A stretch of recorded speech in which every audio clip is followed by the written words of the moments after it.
আসসালামু আলাইকুম। আমি মরিয়ম জলিল খিলগাঁও আইডিয়াল কলেজ থেকে বলছি, অনলাইন ক্লাস থেকে। কেমন আছো তোমরা সবাই? আশা করি ভালো আছো। আলহামদুলিল্লাহ, আমিও ভালো আছি। তো কি অবস্থা? পড়াশোনা চলছে? আশা করি চলছে। আজকে আমরা অর্থনীতি দ্বিতীয় পত্রের দ্বিতীয় অধ্যায়ে বাংলাদেশের কৃষি নিয়ে কথা বলবো। আগের অধ্যায়গুলোতে যে পড়াগুলি দিয়েছিলাম সেগুলো আশা করি তোমরা শেষ করেছো পড়া। তো আজকে আমরা অর্থনীতি দ্বিতীয় পত্রের দ্বিতীয় অধ্যায় বাংলাদেশের কৃষি নিয়ে কথা বলবো। আমি প্রত্যেকটা অধ্যায়কে দুটো তিনটা ভাগে ভাগ করে দিয়ে থাকি। এই অধ্যায়টাকেও আমি সেভাবে করে ভাগ করে তোমাদেরকে পড়াবো, তোমাদের সুবিধার জন্য, তোমরা যেন সেগুলো মনে রাখতে পারো। ঠিক আছে? আচ্ছা, তাহলে আমরা আসি। আমাদের আজকে পড়ার শিরোনাম কি? বাংলাদেশের কৃষি। শিরোনাম কি আমাদের? বাংলাদেশের কৃষি। কৃষি হচ্ছে পৃথিবীর প্রাচীন এবং বৃহত্তম শিল্প। এখানে বলা হচ্ছে কি, কৃষিটা হচ্ছে একেবারে প্রাচীনতম একটা বৃহত্তম শিল্পই হচ্ছে কৃষি। কৃষি বাংলাদেশের অর্থনৈতিক প্রবৃদ্ধির চালিকা। কারণ আমাদের দেশটা কি কৃষিভিত্তিক দেশ, তাই না? তাহলে আমাদের দেশে যে অর্থনৈতিক প্রবৃদ্ধির যে চালিকা, সেটাই হচ্ছে আমাদের কৃষি। কৃষির অগ্রগতির সাথে বাংলাদেশের বিপুল জনগোষ্ঠীর খাদ্য নিরাপত্তা প্রত্যক্ষভাবে জড়িত। এছাড়া দারিদ্র্য বিমোচন, জীবনযাত্রার মান উন্নয়ন, কর্মসংস্থান বৃদ্ধি ইত্যাদি ক্ষেত্রে কৃষিখাতের অগ্রগতির প্রত্যক্ষ যোগসূত্র রয়েছে। মানে আমাদের দেশের যে বিপুল জনগোষ্ঠী আছে তাদের খাদ্যের নিরাপত্তা প্রত্যক্ষভাবে জড়িত হচ্ছে এই কৃষির সাথে। তার সাথে হচ্ছে দারিদ্র্য বিমোচন আছে, জীবনযাত্রার মানের উন্নয়ন আছে এবং কর্মসংস্থান বৃদ্ধি। এই সব কিছুই হচ্ছে আমাদের কৃষির সাথে জড়িত, আমাদের কৃষির সাথে জড়িত।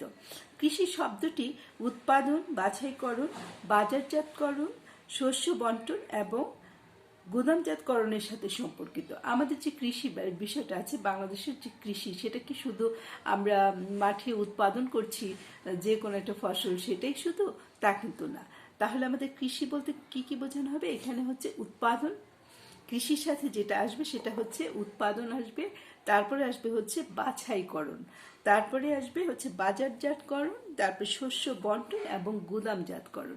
তাহলে কৃষির সাথে কি কি আসতেছে? একটা আসতেছে উৎপাদন আসতেছে, তার সাথে হচ্ছে বাছাইকরণ, তারপরে আসতেছে হচ্ছে আমাদের বাজারজাতকরণ, তারপরে শস্য বন্টন এবং হচ্ছে আমাদের গুদামজাতকরণ। তার মানে হচ্ছে কি উৎপাদন করব সেটা, তারপরে হচ্ছে সেটা যে আমরা উৎপাদন করবো, শুধু যে আমরা জমিতে ছড়িয়ে ছিটিয়ে দিলেই আমাদের ফসল হয়ে যাবে তা কিন্তু না।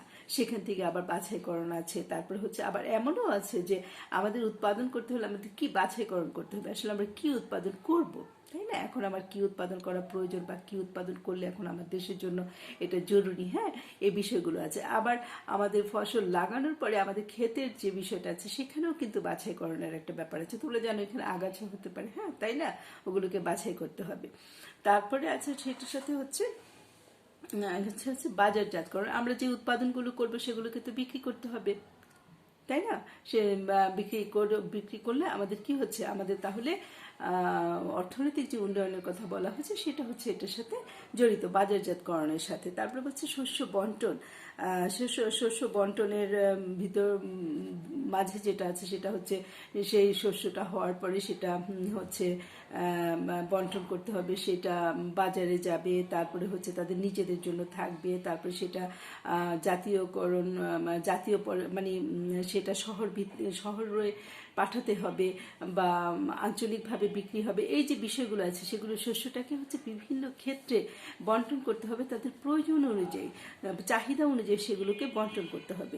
তারপরে বলা হচ্ছে গুদামজাতকরণ। তারপর সব জিনিস তো আর একবারে বিক্রি করা যায় না বা একবারে বিক্রি হয়ে শেষ হয়ে যায় না। তার জন্য কি করতে হয়? সেগুলোকে হচ্ছে পরবর্তী সময়ের জন্য সেগুলোকে সংরক্ষণ করতে হয়।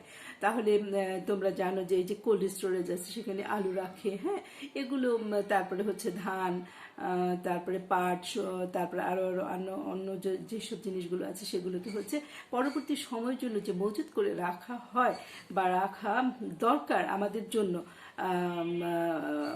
পরবর্তী উন্নয়নের উৎপাদনের কাজে আবার সেটাকে নিয়োজিত করার জন্য আমাদেরকে কি করতে হয়? আমাদেরকে সেগুলোকে গুদামজাতকরণ করতে হয় এবং সংরক্ষণকরণ করতে হয়। তাহলে কৃষি হচ্ছে এরূপ একটি সৃষ্টি সীমা সম্বন্ধীয় কাজ যা হচ্ছে ভূমি কর্ষণ, বীজ বপন, পরিচর্যা, ফসল কর্তন থেকে শুরু করে উৎপাদিত পণ্য সংরক্ষণ এবং বাজারজাতকরণ পর্যন্ত হচ্ছে বিস্তৃত। তার মানে কি, কৃষিটা হচ্ছে এমন একটা কাজ যেখানে হচ্ছে ভূমি কর্ষণ, তার মানে হচ্ছে ভূমিটাকে কি করতে হবে, আমাদেরকে চাষ দিয়ে এটাকে ঠিক করতে হবে কিসের জন্য, ফসল উৎপাদন করার জন্য। তাহলে এটা হচ্ছে ভূমি কর্ষণ। তারপরে হচ্ছে বীজ বপন, আমাদেরকে বীজ কোন বীজ লাগালে ভালো হবে, হ্যাঁ, সেটাকে হচ্ছে নির্ধারণ করে তারপর সেই বীজটাকে সংগ্রহ করে সেই বীজটাকে কি করতে হবে, লাগাতে হবে, তাই না, মাটিতে লাগাতে হবে, সেটাকে বীজ বপন করতে হবে, পরিচর্যা করতে হবে। কোনো একটা জিনিস করে শুধু ফেলে রাখলে তো সেটা হয়ে যাবে না, তাই না, সেটাকে যে আগেই তোমাদেরকে বলেছিলাম যে বাছাইকরণের যে ব্যাপারটা আছে, যে আগাছা থাকলে সেগুলোকে পরিষ্কার করতে হবে, তারপর সেখানে পানি দেওয়া, তারপর সেগুলোকে এসে দেখা, হ্যাঁ, সকালে গাছগুলোতে যে রোদ পড়ে সেটার জন্য কিছু শেল্টারের প্রয়োজন আছে কিনা সেটা দেখা, পানিটা কি জমে আছে কিনা সেটা দেখা, পানিটাকে খেতে মানে জমি থেকে গোড়ায় রাখার মানে থাকার পরে সেই পানিটাকে আবার ঠিকঠাক মতো বেরিয়ে যাচ্ছে কিনা, হ্যাঁ, এই সমস্ত কিছু দেখে, বাড়িগুলো আটকে আছে কিনা সেই গাছের গোড়ায়, হ্যাঁ, সেই সবগুলো বিষয়ে দেখা। তারপরে বলে হচ্ছে ফসল কর্তন। ফসল কর্তন হচ্ছে ফসলটাকে কাটা, যে কোনো উৎপাদন করা হলে তারপর সেটাকে কি করতে হবে, সেটাকে জমি থেকে আমরা কি করব, সংগ্রহ করব, সেটা কাটার মাধ্যমে সেগুলোকে আমরা তুলে নিয়ে আসবো। তারপরে হচ্ছে সেটা থেকে শুরু হবে হচ্ছে পণ্য সংরক্ষণ করতে হবে, বাজারজাতকরণ করতে হবে, যে কথাগুলো একটু আগে তোমাদের সাথে বললাম। তার সাথে যেটা আছে সেটা হচ্ছে পশুপালন, মাছ এবং মৌমাছি চাষ, তারপর হচ্ছে বনায়ন প্রবৃত্তি এবং কৃষির আওতাভুক্ত। এই যে আমি কথাগুলো বললাম তার সাথে পশুপালনও আছে এবং মাছ এবং মৌমাছি চাষ এবং বনায়ন প্রকৃতি, এগুলো সবই হচ্ছে কৃষির আওতাভুক্ত। তারপর হচ্ছে জনসংখ্যা বৃদ্ধি, পরিবেশ দূষণ, বৈশ্বিক উষ্ণতা এবং জলবায়ু পরিবর্তনজনিত অভিজ্ঞতা মোকাবেলায় বর্তমানে বাংলাদেশের কৃষিতে পারমাণবিক শক্তি, জৈব প্রযুক্তি এবং আইসিটির ব্যবহার ব্যাপক সাফল্যের অংশীদার। তোমরা জানো যে আমাদের কি সবকিছু হচ্ছে আইসিটির একটা ব্যবহারের কারণে কিন্তু উন্নয়নের একটা ছোঁয়া, উন্নয়নের গতি বলা যায় আর কি, সেটা হচ্ছে সারা পৃথিবীতে যেমন হচ্ছে সেরকম আমাদের দেশেও কিন্তু সেটা হচ্ছে অপরিহার্য হয়ে পড়েছে আমাদের দেশের জন্য। কারণ এটা উন্নয়নের জন্য সেখানে হচ্ছে জৈব প্রযুক্তির প্রয়োজন, ঠিক সেভাবে হচ্ছে আইসিটির যে ব্যাপক যে প্রয়োজনীয়তা সেটা লক্ষ্য করা যায় হচ্ছে আমাদের দেশের কৃষির উন্নয়নের জন্য, এবং উন্নয়ন ত্বরান্বিত হচ্ছে তার মাধ্যমে। তাহলে এখন হচ্ছে কৃষির ধারণা, আমরা এতক্ষণ যেটা বললাম আশা করি তোমরা সেটা পরিষ্কার ধারণা পেয়েছো। তার সাথে বলি, কৃষি হচ্ছে মানুষের আদিম পেশা, মানব সভ্যতার সূচনা হচ্ছে কৃষির দ্বারা। মানুষের জীবনধারা, সভ্যতার ক্রম পরিবর্তন এবং সমাজ কাঠামো কৃষিকে কেন্দ্র করেই গড়ে উঠেছে। তাহলে এই সমস্ত কিছু গড়ে উঠেছে কি আমাদের কৃষির মাধ্যমে। তাহলে হচ্ছে কৃষি হচ্ছে সম্পদ ব্যবহার এবং সম্পদ আহরণের মধ্যে একটি সম্পর্ক আছে। তাহলে কৃষিটাকে একটা সম্পদ ব্যবহার এবং সম্পদ আহরণের মধ্যে একটি বিশাল সম্পর্ক আছে, এবং কৃষি শব্দটি উৎপাদন, বাছাইকরণ, বাজারজাতকরণ, শস্য বন্টন এবং গুদামজাত সম্পর্কের সাথে হচ্ছে সম্পর্কিত। এখন হচ্ছে কৃষির কাঠামো। কৃষিটা কিসের উপর দাঁড়িয়ে আছে? কৃষিটার একটা ভিত্তি, তাই না, সেটা। তাহলে হচ্ছে এখানে কৃষির কাঠামো বলতে এখানে প্রথমে আছে হচ্ছে খামারের আয়তন। যে খামার বলতে আমাদের যে জমিগুলো খণ্ড খণ্ড করা আছে, একবারে তো সব জমিতে একটা ফসল একেবারে টানা একটা জমিতে হয় না, তাই না, সেখানে হচ্ছে কিছু জমিতে ধান হচ্ছে, পাট হচ্ছে, আলু হচ্ছে, ডাল হচ্ছে, হ্যাঁ, সরিষা হচ্ছে। এই যে ছোট এগুলো যে কতটুকু জায়গার মতো হচ্ছে, হ্যাঁ, এগুলোর ছোট ছোট খামার, মানে এগুলোর হচ্ছে আয়তন আছে, হ্যাঁ, খামারগুলোর আয়তন আছে। বলছে এখানে এই খামারের আয়তনের ভিত্তিতে খামারগুলো হচ্ছে 6 প্রকারের আছে, ঠিক আছে। সেখানে হচ্ছে বলতেছে যে খামারের ভিত্তি ভূমিহীন কৃষককে বাদ দিলে এখানে হচ্ছে এককের বলতেছে একরের কম। তারপরে হচ্ছে 6 প্রকার খামারকে প্রসারিত দৃষ্টিকোণ থেকে 4 ভাগে ভাগ করা যায়। একটা হচ্ছে প্রান্তিক খামার, যাদের জমির পরিমাণ হচ্ছে খুবই কম। প্রান্তিক খামার যেটা, সেটা হচ্ছে জমির পরিমাণ যাদের খুবই কম, সেখানে হচ্ছে বলা হচ্ছে 0.05 থেকে 0.49 পর্যন্ত একর যাদের জমি আছে তাদেরকে বলা হচ্ছে প্রান্তিক খামারের তারা জমি। তারপরে ক্ষুদ্রায়তন খামার যাদের জমির পরিমাণ হচ্ছে 0.50 থেকে 2.49, এবং মাঝারি আয়তন বিশিষ্ট খামার যেটা বলা হচ্ছে সেটা হচ্ছে 2.50 থেকে 7.49, এবং বৃহদায়তন খামার যেটা সেটা হচ্ছে 7.50 একরের অধিক।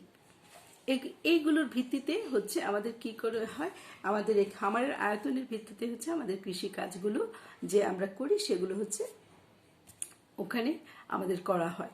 কারণ হচ্ছে খামার, ছোট খামার যেটা সেখানে কম উৎপাদিত হচ্ছে, তারপরে হচ্ছে মাঝারি খামার, তারপর ক্ষুদ্রায়তন খামার, তারপর মাঝারি খামার, তারপর বৃহত্তর যে খামারগুলো আছে সেগুলো। তারপরে হচ্ছে দারিদ্র্যের প্রবণতা বলছে এখানে, তারপরে হচ্ছে জিডিপিতে অবদান, কৃষিতে শ্রমশক্তি, কৃষি পণ্য রপ্তানি, কৃষি ব্যবস্থাপনা, আধুনিক প্রযুক্তির প্রয়োগ, কৃষি সহায়তা কর্মসূচি, কৃষি বীমার প্রচলন, কৃষি পণ্যের ধরন, কৃষিজ খাদ্য এবং উপখাত। এই যে এই পড়াগুলো আছে এগুলো তোমরা রিডিং পড়বে, কারণ এগুলোর উপর দাঁড়িয়ে আছে হচ্ছে আমাদের কৃষির কাঠামো। তারপরে এখানে খাদ্যশস্যের উৎপাদন, খাদ্যশস্যের আমদানি, বীজ উৎপাদন, সেচ এবং কৃষি ঋণ। তাহলে কি হলো ব্যাপারটা, যে কৃষি কাঠামো, কৃষিটা কিসের উপর দাঁড়িয়ে আছে? কৃষিটা তাহলে দাঁড়িয়ে আছে কি খামারের আয়তনের উপরে।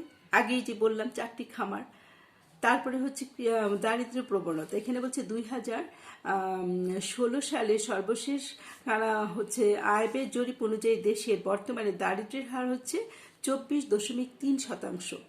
এখানে সপ্তম পঞ্চবার্ষিক পরিকল্পনা 2020 সালের মধ্যে উচ্চ দারিদ্র্য রেখা অনুযায়ী দারিদ্র্যের হার হচ্ছে 18.6%, নিম্ন দারিদ্র্যের রেখা অনুযায়ী দারিদ্র্যের হার হচ্ছে 8.9% নামিয়ে আনার লক্ষ্যমাত্রা নির্ধারণ করা হয়েছে। তাহলে আমাদের এই দারিদ্র্যের প্রবণতাটাকে আমাদেরকে কিভাবে নির্ধারণ করা হয়েছে? 16 সালে একটা, তারপরে 20 সালে, তারপরে সেটাকে হচ্ছে সেটা দারিদ্র্য সীমাটা হচ্ছে 8.9% নামিয়ে আনার লক্ষ্যমাত্রা নির্ধারণ করে সেভাবেই হচ্ছে কৃষির কাজগুলো আমাদের অগ্রগতি হচ্ছে এবং হবে। তারপরে হচ্ছে জিডিপিতে অবদান, 2011-12 অর্থ বছরে জিডিপিতে কৃষি খাতের অবদান ছিল হচ্ছে 19.41%, এবং 2016 এবং 17 অর্থ বছর স্থির মূল্য জিডিপিতে সার্বিক কৃষি খাতের অবদান হচ্ছে 14.73%। তারপরে এখানে কৃষি শ্রমশক্তি আছে, সেখানে হচ্ছে 1995 এবং 96 অর্থ বছরে দেশের শ্রমশক্তির মোট ছিল হচ্ছে 63.2%, এবং কৃষি খাতে নিয়োজিত ছিল যা হচ্ছে 2016 সালে দাঁড়ায় হচ্ছে 40.6%। ঠিক আছে, এই যে পয়েন্টসগুলো আছে সেই পয়েন্টসগুলো তোমরা সবগুলো হচ্ছে নিজেরা রিডিং পড়ে নিবে। আর আগেও বলেছি তোমাদেরকে আমি যে অর্থনীতি দ্বিতীয় পত্রটা হচ্ছে সম্পূর্ণ রিডিং পড়া, সেহেতু তোমরা সেগুলোকে ভালো করে রিডিং পড়বে। রিডিং পড়ার মাধ্যমে তোমরা এগুলো সবকিছু জানতে পারবে। তারপরে আসি হচ্ছে কৃষি উপখাত। এখানে বলা হচ্ছে বাংলাদেশের অর্থনৈতিক সমীক্ষা 2017 অনুযায়ী সার্বিক খাত হিসেবে কৃষি খাতেকে 2টি উপখাত বিভক্ত করা হয়েছে। এই উপখাত সমূহ হলো কৃষি এবং বনজ এবং মৎস্য। আবার কৃষি ও বনজ খাতটিকে 3টি উপখাতে ভাগ করা হয়েছে, এবং তার মধ্যে যেটা আছে সেটা হচ্ছে শস্য এবং শাকসবজি এবং প্রাণীজ সম্পদ এবং বনজ সম্পদ। তাহলে বলা হচ্ছে যে কৃষিটাকে হচ্ছে এই খাতটাকে হচ্ছে প্রথমে হচ্ছে 2টো ভাগে ভাগ করা হয়েছে, একটি হচ্ছে কৃষি এবং বনজ এবং মৎস্য একসাথে। তারপর আবার বলা হচ্ছে কৃষি এবং বনজ যেটা আছে সেটাকে আবার 3টি উপখাতে ভাগ করা হয়েছে, সেটা হচ্ছে শাকসবজি এবং শস্য এবং শাকসবজি এবং প্রাণীজ সম্পদ এবং বনজ সম্পদ, কৃষি উপখাতেগুলো।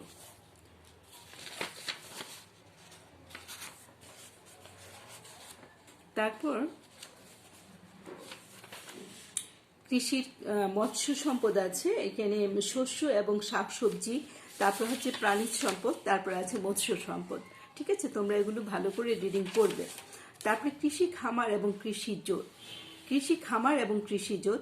এখানে কৃষি খামার এবং কৃষিজোতের ধারণা দুটি হচ্ছে খুবই কাছাকাছি অর্থে ব্যবহৃত হলেও উভয়ের মধ্যে একটা সূক্ষ্ম পার্থক্য আছে। কৃষিজোত এবং কৃষি খামার বলছে কোনো একজন কৃষক বা সংগঠকের অধীনে নির্দিষ্ট স্থানে বা বিভিন্ন স্থানে যে পরিমাণ জমি কৃষি উৎপাদনের আবাদযোগ্য তাকে কৃষিজোত বলা হয়।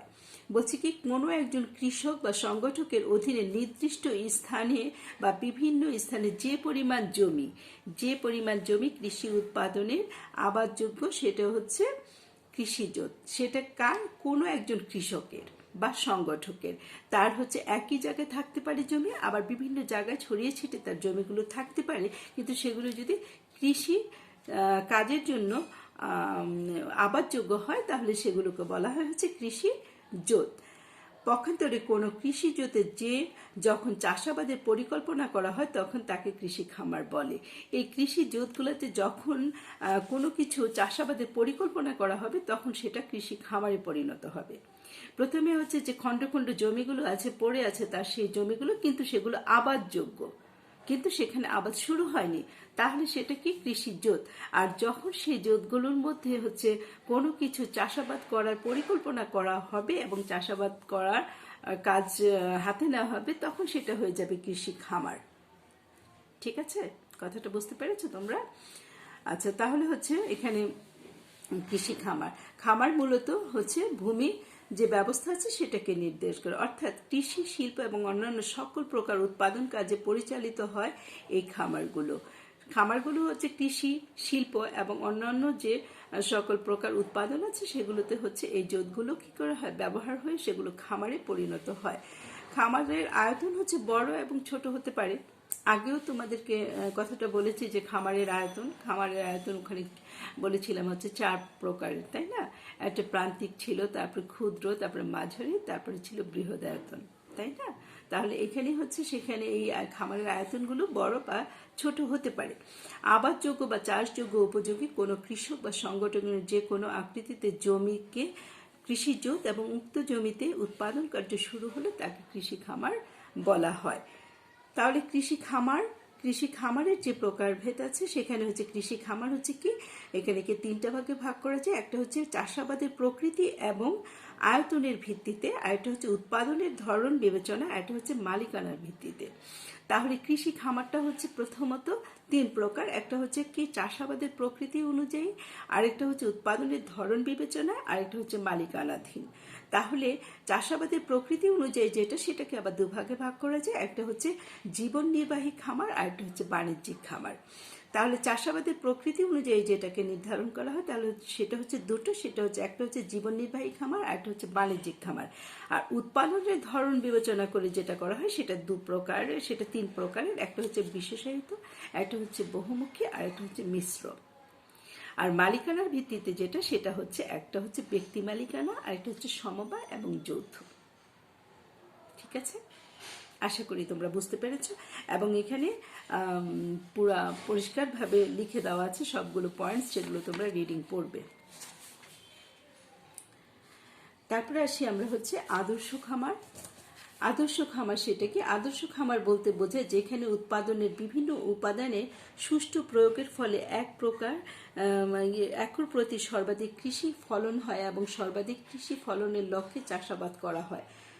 আদর্শ খামার হচ্ছে সেটা যে খামারটাই হচ্ছে উৎপাদনের বিভিন্ন উপাদানগুলো সুষ্ঠুভাবে প্রয়োগ করা হয় এবং একর প্রতি সর্বাধিক কৃষি ফলন হয় এবং সর্বাধিক কৃষি ফলনের লক্ষ্যে সেটাকে চাষাবাদ করা হয়, সেটা হচ্ছে আদর্শ খামার। আদর্শ খামার নির্ধারক হয় কি, এটা কি নির্ণয় করা যায় কিভাবে? তাহলে জমির আয়তনের উপর নির্ভর করে, তারপর তো জমির প্রকৃতি, ফসলের প্রকৃতি, প্রযুক্তি এবং জলবায়ু। কারণ আগে ওখানে বলা হয়েছে যে সকল উৎপাদন যেগুলো আছে সেগুলো সুষ্ঠু ব্যবহারের ফলে এবং সেটা হচ্ছে সর্বাধিক যদি ওখানে কৃষি উৎপাদন হয়, ফলন হয়, সেটাই হচ্ছে আদর্শ খামার। তাহলে এটা নির্ধারণ হচ্ছে, এটা হচ্ছে জমির আয়তন অতি ক্ষুদ্র বা ক্ষুদ্র হলে আদর্শ খামার তৈরি করা যায় না। জমির আয়তন যদি খুব ক্ষুদ্র হয় তাহলে কিন্তু সেখানে উৎপাদন কাজের যে কার্যক্রম সেটা হচ্ছে সঠিকভাবে করা যায় না এবং সঠিকভাবে সেখানে ফলনটা আসে না, সেজন্য তার একটা নির্দিষ্ট পরিমাণ মাত্রা প্রয়োজন পড়ে। সেখানে হচ্ছে ক্ষুদ্র খামার দিয়ে সেটা আদর্শ খামার পরিণত করা সম্ভব না। জমির প্রকৃতি বলছে সনাতনী চাষাবাদ পদ্ধতি জমির উর্বরতা শক্তি অধিক শস্য বহুমুখীকরণ সুযোগ বিদ্যমান থাকলে আদর্শ খামারের জন্য জমির আয়তন কিছুটা ছোট হলে চলে, কিন্তু জমিতে শস্য বহুমুখীকরণ সম্ভব না হলে এবং উর্বরতা শক্তি কম হলে এবং চাষাবাদের জন্য ট্রাক্টর পাওয়ার টিলার ব্যবহারের প্রয়োজন হলে আদর্শ খামার গঠনে অধিক জমির প্রয়োজন পড়ে। তার মানে হচ্ছে আদর্শ খামারের যে প্রকৃতি, যে জমিটা আছে, জমির যে প্রকৃতি সেটা বলছে যদি সেখানে সনাতনী চাষাবাদ পদ্ধতি জমির উর্বরতা শক্তি যদি ভালো থাকে এবং শস্য বহুমুখীকরণ যদি করা যায় তাহলে কিছুটা ছোট হলেও চলে, কিন্তু তার সাথে হচ্ছে বলছে যে সেখানে ট্রাক্টর চালানোর মতো যে পরিমাণ একটা জায়গার প্রয়োজন, হ্যাঁ, ওই ধরনের কাজগুলো সঠিকভাবে করার জন্য যে প্রক্রিয়া সেটাকে যদি ঠিক মতো কাজে লাগানো যায় তাহলে সেটা আদর্শ খামারে পরিণত হবে। বলছে ফসলের প্রকৃতি, এখানে ফসলের প্রকৃতি এর উপর একটি নির্ভরশীল, এটা হচ্ছে প্রকৃতির উপর নির্ভরশীল। শাক সবজির ক্ষেত্রে ক্ষুদ্রায়তন জমি এবং ধান এবং ডাল পাট গম এগুলোর জন্য তুলনামূলক বৃহদায়তন জমির প্রয়োজন। বলছে যদি শাকসবজি করা হয় তাহলে একটু ক্ষুদ্র জমি হলে চলে, কিন্তু যদি ধান পাট এগুলো করা হয় তাহলে এটা তুলনামূলকভাবে বৃহৎ জমির প্রয়োজন হয়। এবং প্রযুক্তি আদর্শ খামার গঠনের প্রযুক্তি এবং যান্ত্রিক চাষাবাদ এবং ট্রাক্টর ইত্যাদি ব্যবহার লক্ষ্য করা যায়। এবং প্রযুক্তি ব্যবহার করতে হলে সেখানে প্রযুক্তি বলছে যে আদর্শ খামার গঠনের প্রযুক্তি যান্ত্রিক চাষাবাদ, হ্যাঁ, ট্রাক্টর এগুলো ব্যবহার করতে হয় বা এটাই লক্ষ্য করা যায়। জলবায়ু অনুকূল জলবায়ুতে ক্ষুদ্রায়তনের জমিতে এবং প্রতিকূল জলবায়ুতে বৃহদায়তনের জমিতে এই ধরনের খামার নির্ণয় করা যায়। যদি হচ্ছে বলছে জলবায়ু যদি অনুকূলে থাকে তাহলে ক্ষুদ্রায়তন জমিতে কিছুটা হলেও কাজ করা সম্ভব, যদি প্রতিকূল হয় তাহলে সেটা বৃহদায়তন জমির প্রয়োজন পড়ে। ঠিক আছে, তাহলে এই পড়াগুলো তোমরা ভালো করে পড়বে এবং কৃষি খামারের আয়তনের সাথে কৃষি উৎপাদনের দক্ষতার একটি সম্পর্ক আছে, অবশ্যই আছে, কারণ তোমরা এতক্ষণ যে পড়াগুলো পড়লে তা তো বুঝতেই পারলে যে কৃষির খামারের আয়তনটা যদি ঠিকঠাক মতো হয় এবং তার সাথে যদি উৎপাদনের দক্ষতার একটা সম্মিলন ঘটে তাহলে অবশ্যই সেখানে কি হবে, উৎপাদন অনেক ভালো হবে, তাই না? তাহলে উন্নয়ন ত্বরান্বিত হবে। এবং এই কৃষি যে কাজ যে হয় সেটা বিপণনের যে সমস্যাবলীগুলো আছে সেটা আমরা আগামী ক্লাসে কথা বলবো। ঠিক আছে, তোমরা এই পড়াগুলো সুন্দর করে পড়ে ফেলবে। খোদা হাফেজ, সবাই ভালো থাকো।